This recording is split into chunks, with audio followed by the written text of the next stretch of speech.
नमस्कार प्रिय दर्शकों, हाजिर हूं मैं अद्भुत कार्यक्रम लेकर। आज का विषय भी बेहद ही अनोखा, आनंद देने वाला विषय है।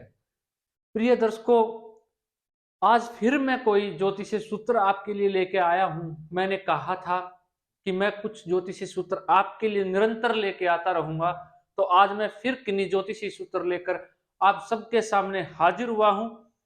उससे पूर्व अगर आपने अभी तक चैनल सब्सक्राइब नहीं किया है तो चैनल सब्सक्राइब करना मत भूलिएगा प्रिय दर्शकों। चलिए प्रिय दर्शकों, जो आज के सूत्र हैं बड़े ही अनोखे, अद्भुत होने वाले हैं, जो आपने पूर्व में नहीं जाने हैं। अपनी कुंडली उठा लीजिए, देखिएगा कि आपकी कुंडली में या कहीं और आपके परिवारजन की कुंडली में तो ये सूत्र लागू नहीं होते हैं। और एक बात मैं सदैव कहता आया हूं, जो ज्योतिषी प्रेमी हैं, जो जन्म कुंडली अध्ययन करते हैं, उनके लिए तो ये कार्यक्रम बेहद ही महत्वपूर्ण कार्यक्रम में से एक है। अगर वो ये ज्योतिषीय सूत्र अपने दिमाग में सदैव याद कर लेंगे या कहीं लिख लेंगे और उनको हमेशा याद करते रहेंगे, तो ये उनके लिए अनमोल बन जाएंगे। जब भी जन्म कुंडली देखेंगे, देखते ही एकदम सटीक किसी के बारे में बात कहनी हो तो वो कह देंगे। तो पहला ज्योतिषीय सूत्र कहता है प्रिय दर्शकों, राहु सप्तम भाव में हो जाए जन्म कुंडली के, तो ऐसा जो जातक होता है, जाति का जो भी होता है, वो अपने साफ सफाई के मामले में, अपनी शरीर की साफ सफाई के मामले में लापरवाह होता है। पहला सूत्र ये कहता है प्रिय दर्शकों। दूसरा सूत्र कहता है प्रिय दर्शकों, जन्म कुंडली के अंदर अगर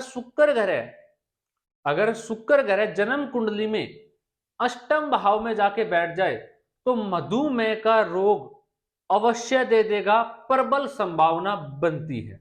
अगर शुक्र ग्रह जन्म कुंडली के अष्टम भाव में हो जाए तो मधुमेह रोग होने की संभावना प्रबल रहती है। ऐसे जातक को पाया जाता है। लास्ट अगला ज्योतिषीय सूत्र कहता है प्रिय दर्शकों, अगर केतु ग्रह अष्टम भाव में जाके बैठ जाए तो ऐसे जातक को पाइल्स का रोग अवश्य देखा जाता है। पाइल्स का रोग होने की संभावना प्रबल रहती है प्रिय दर्शकों।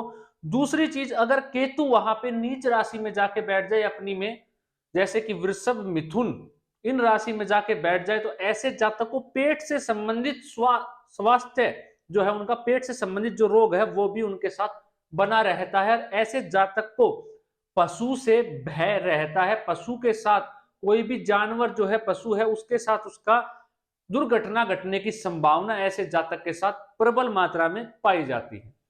प्रिय दर्शकों, अगला ज्योतिषीय सूत्र कहता है, अगर धन भाव का मालिक, दूसरे घर का जो मालिक है वो, और चौथे घर का सुख भाव का जो मालिक है वो, और 12वें द्वादश भाव का व्यय भाव का मालिक अगर जन्म कुंडली में पीड़ित हो जाए तो ऐसा जातक सन्यासी बन जाता है, सन्यास की ओर चल पड़ता है।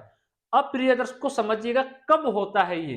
दूसरा भाव, चौथा भाव, 12वें घर का मालिक पीड़ित हो, मतलब किसी पाप ग्रह से दृष्ट हो, नीच का हो, अंशवाइज में कमजोर हो, पाप ग्रह की दृष्टि हो इन भावों के ऊपर, कैसे भी सुप्त हो जाए ये भाव, या इन भावों के ऊपर कहीं से पाप कर्तृयोग लगा हुआ, कैसे भी करके ये भाव पीड़ित हो, दूसरा, चौथा और 12वां भाव, तो ऐसा जातक संन्यास की ओर परिवर्तित हो जाता है।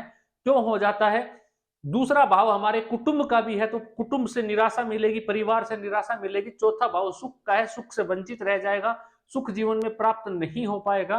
और 12वां घर मोक्ष का है प्रिय दर्शकों, आपको पता ही है, व्यय के साथ साथ वो मोक्ष का घर भी है। तो ऐसा जातक जब इन कुटुंब परिवार से और सुख अर्जित न होने के कारण जब टूटेगा अंतर आत्मा से, तो वो कहां चलेगा? मोक्ष की ओर चलेगा। तो ऐसे जातक जो है वो संन्यास की ओर परिवर्तित हो जाता है प्रिय दर्शकों।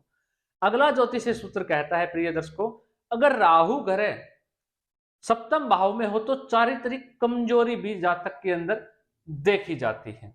अगर राहु जो है वो सप्तम भाव में हो, कब? अगर किसी पाप ग्रह से दृष्ट हो जाए या शुक्र ग्रह के साथ वहां पे जाके विराजमान हो, तो जातक के अंदर प्रवृत्ति देखी जाती है प्रिय दर्शकों, चारित्रिक कमजोरी के कारण चलते हुए देखी जाती है। अगला सूत्र कहता है प्रिय दर्शकों, अगर शनि ग्रह जन्म कुंडली में शनि ग्रह सप्तम भाव में हो तो ऐसा जातक कभी भी, जो ऐसा जातक है वो कभी भी अपनी स्त्री से संतुष्ट नहीं हो पाता है। चाहे वो उसके रूप को लेके परेशान रहे या उसकी किसी भी चीज को लेके वो परेशान रहे, मतलब कि वैवाहिक जीवन अच्छा नहीं रहता है। अगर सप्तम भाव में शनि बैठा हो तो ऐसा जातक कुछ ना कुछ कमी सदैव निकालता रहता है, कोई ना कोई कमी बताता ही रहता है, संतुष्ट नहीं रह पाता है, जिसके कारण वैवाहिक जीवन में भी दिक्कत का सामना करना पड़ता है। प्रिय दर्शकों, अगला ज्योतिषीय सूत्र कहता है, अगर शुक्र के साथ केतु बैठ जाए, शुक्र ग्रह के साथ केतु बैठ जाए धन भाव के अंदर तुला राशि में, धन भाव में तुला राशि मतलब कि कन्या लगन की कुंडली हो, शुक्र और केतु धन भाव में जाके बैठ जाए तो ऐसा जातक निश्चित ही करोड़पति अरबपति रहेगा। पैसे की कभी कोई जिंदगी में कमी रहने ही नहीं वाली है प्रिय दर्शकों, चाहे अजमा के देख लीजिएगा।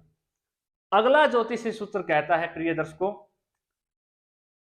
धनु लगन की कुंडली हो, धनु लगन की कुंडली हो, चंद्रमा लाभ भाव में जाके बैठे हुए हो, लेकिन कब के हो, अष्टमी के बाद के हो और पूर्णिमा से पहले के हो, मतलब कि एकादशी, द्वादशी, त्रयोदशी, चतुर्दशी के चंद्रमा, नवमी, दसवीं के चंद्रमा हो शुक्ल पक्ष के, और प्रिय दर्शकों शुक्र जो है जन्म कुंडली के अंदर पंचम भाव में जाके बैठे हुए हो, आमने सामने की दृष्टि जातक को भव्य बना देती है, बेहद सुंदर बना देती है। दूसरी चीज प्रिय दर्शकों, ऐसा जो जातक है उसको अचानक से कहीं से भी धन की प्राप्ति होती रहती है, धन की प्राप्ति होने की संभावना ज्यादा रहती है, अचानक से धन की प्राप्ति। और दूसरा प्रिय दर्शकों, दुर्घटना में ऐसे जातक के साथ मृत्यु होने की संभावना रहती है, दुर्घटना ज्यादा ऐसे जातक के साथ बनी रहती है, दुर्घटना की संभावना, तो अपना इस चीज को भी ध्यान रखें प्रिय दर्शकों। तो ये कुछ ज्योतिषीय सूत्र थे जो बेहद ही सटीक हैं, अजमाए हुए हैं, इनका रिजल्ट 100% आपको देखने को मिलेगा। अगर आपकी जन्म कुंडली में ये है तो आप अजमा के देख लीजिएगा। प्रिय दर्शकों, अगर अभी तक आपने कोई सवाल आपके मन में उठ रहा है, उसका कमेंट नहीं किया है आपने, मुझे तो बेहिचक कर सकते हैं, उसका जवाब आपको निश्चय ही मिलेगा।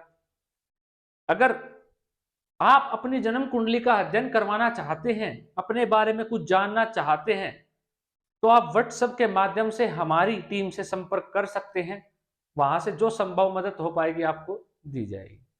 प्रिय दर्शकों, आपका कोई सवाल कमेंट के माध्यम से पूछे, लेकिन अगर आपने अभी तक चैनल सब्सक्राइब नहीं किया है तो चैनल सब्सक्राइब करना कतई मत भूलिएगा। प्रिय दर्शकों, ये आपके लिए ही बनाया गया है, आपके काम आए, इसीलिए इस चैनल बनाने का उद्देश्य था, वो पूर्ण मैं कर रहा हूं, लेकिन आप अपना उद्देश्य पूर्ण नहीं कर रहे हैं, अभी तक आप उसमें रुके हुए हैं।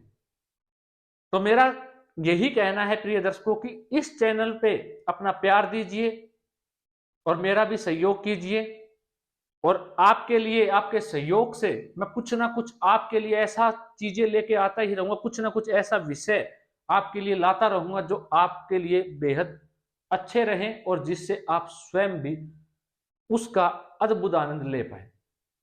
आज के लिए इतना ही, इजाजत दीजिए, मिलता हूं किसी और कार्यक्रम को लेके। आज के लिए नमस्कार।